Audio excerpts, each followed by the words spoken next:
Number 1 flat bench barbell press. यह एक classic compound exercise है जिससे आपका पेक्टोरियल, शोल्डर और ट्राइसेप मसल टारगेट होता है।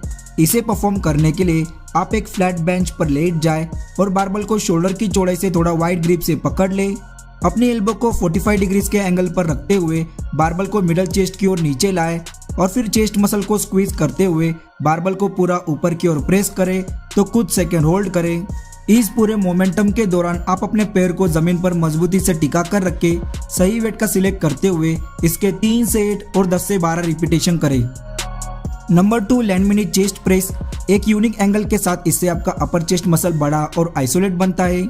इसकी शुरुआत करने के लिए आप लैंड मिनी यानी कि टी बार रो अटैचमेंट वाले बारबल की ओर फेस करके अपने घुटनों के बल बैठ जाए। बारबल के सिर को दोनों हाथों से चेस्ट के लेवल पर पकड़ ले। फिर बारबल को अपने चेस्ट से दूर तब तक ऊपर की ओर प्रेस करें जब तक कि आपका पूरा हाथ सीधा ना हो जाए। फिर धीरे धीरे उसे शुरुआती पोजीशन में लेकर आए।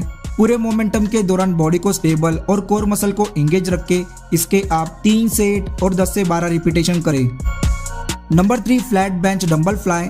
इस एक्सरसाइज से आपका चेस्ट मसल अधिकतर स्ट्रेच और स्क्वीज होता है। इसमें आप दोनों हाथों में लाइटवेट डंबल को लेकर एक फ्लैट बेंच पर लेट जाए और अपने हाथों को सीधा रखते हुए डंबल को चेस्ट के ऊपर पकड़ ले। एल्बो को हल्का सा बैंड रखते हुए डंबल को फ्लाई की पोजीशन में तब तक नीचे लेकर आए जब तक कि आपका चेस्ट मसल अच्छे से स्ट्रेच ना हो जाए। फिर डंबल को वापस शुरुआती पोजीशन में ऊपर की ओर लेकर आए तो चेस्ट मसल को स्क्वीज करें। सही फॉर्म और मसल को टारगेट करने के लिए आप इस एक्सरसाइज में लाइटवेट डंबल का ही इस्तेमाल करें। इसके आप 12 से 15 रिपीटेशन के 3 सेट करें। Number 4 dumbbell pull over. इससे आपके लोअर चेस्ट के साथ साथ लैट्स और ट्राइसेप मसल टारगेट होता है। इसमें आप क्रॉस बॉडी से एक फ्लैट बेंच पर अपर बैक और शोल्डर के सपोर्ट से लेट जाए और दोनों हाथों से अपने चेस्ट के ऊपर एक डंबल को पकड़ ले। फिर डंबल को अपने सिर के पीछे से नीचे ले जाए तो लोअर चेस्ट को स्ट्रेच करें और डंबल को अपने चेस्ट के ऊपर शुरुआती पोजीशन में लेकर आए। एक बेटर रेंज ऑफ मोशन के लिए आप अपने हिप्स को अपने शोल्डर से थोड़ा नीचे रख के इसके 3 से 8 और 10 से 12 रिपीटेशन करें। Number 5 Smith machine incline press. सही फॉर्म और स्टेबिलिटी के साथ अपर चेस्ट को टारगेट करने के लिए यह एक ग्रेट एक्सरसाइज है। वीडियो में दिखाए मुताबिक स्मिथ मशीन के बीचों बीच एक इंक्लाइन बेंच पर लेट जाए और मशीन के बारबल को शोल्डर की चौड़ाई से थोड़ा वाइड ग्रिप से पकड़ ले। धीरे धीरे बारबल को अपर चेस्ट तक नीचे लाए और उसे तब तक ऊपर की ओर प्रेस करें जब तक कि आपका पूरा हाथ सीधा ना हो जाए।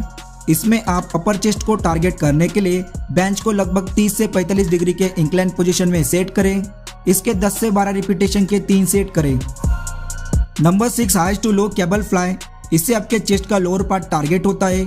तो सबसे पहले आप केबल मशीन के सबसे ऊपरी लॉक पर डी हैंडल को अटैच करके दोनों हाथों से हैंडल को पकड़कर मशीन के बीचों बीच एक कदम आगे बढ़कर खड़े हो जाएं। एल्बो को हल्का सा बैंड रखते हुए हैंडल को एक साथ नीचे अपने सामने की ओर खींचे तो लोअर चेस्ट को स्क्वीज करें और फिर धीरे धीरे हैंडल को शुरुआती पोजीशन में लेकर आए। काफी अच्छी एक्सरसाइज है। आप इसमें लाइटवेट का ही इस्तेमाल करें। इसके भी आप 12 से 15 रिपीटेशन के 3 सेट करें। Number 7 low to high cable fly. पूरे चेस्ट मसल की डेफिनेशन को इम्प्रूव करने के लिए इससे आपका अपर चेस्ट मसल टारगेट होता है। पिछली एक्सरसाइज की तरह इसमें आपकी फॉर्म रहेगी। सिर्फ आपको इसमें हैंडल को मशीन के सबसे लोएस्ट लॉक पर सेट करके परफॉर्म करना है। जब भी आप हैंडल को अपने चेस्ट के सामने ऊपर की ओर खींचे तो कुछ सेकंड होल्ड करें, अपर चेस्ट को स्क्वीज करें, फिर धीरे धीरे हैंडल को शुरुआती पोजीशन में नीचे लेकर आए। इस पूरे एक्सरसाइज के दौरान आप अपने एल्बो को हल्का सा बैंड रखें और अपने बैक को सीधा और चेस्ट को ऊपर रखें। इसके भी लाइट वेट के साथ 3 से 8 और 12 से 15 रिपीटेशन करें।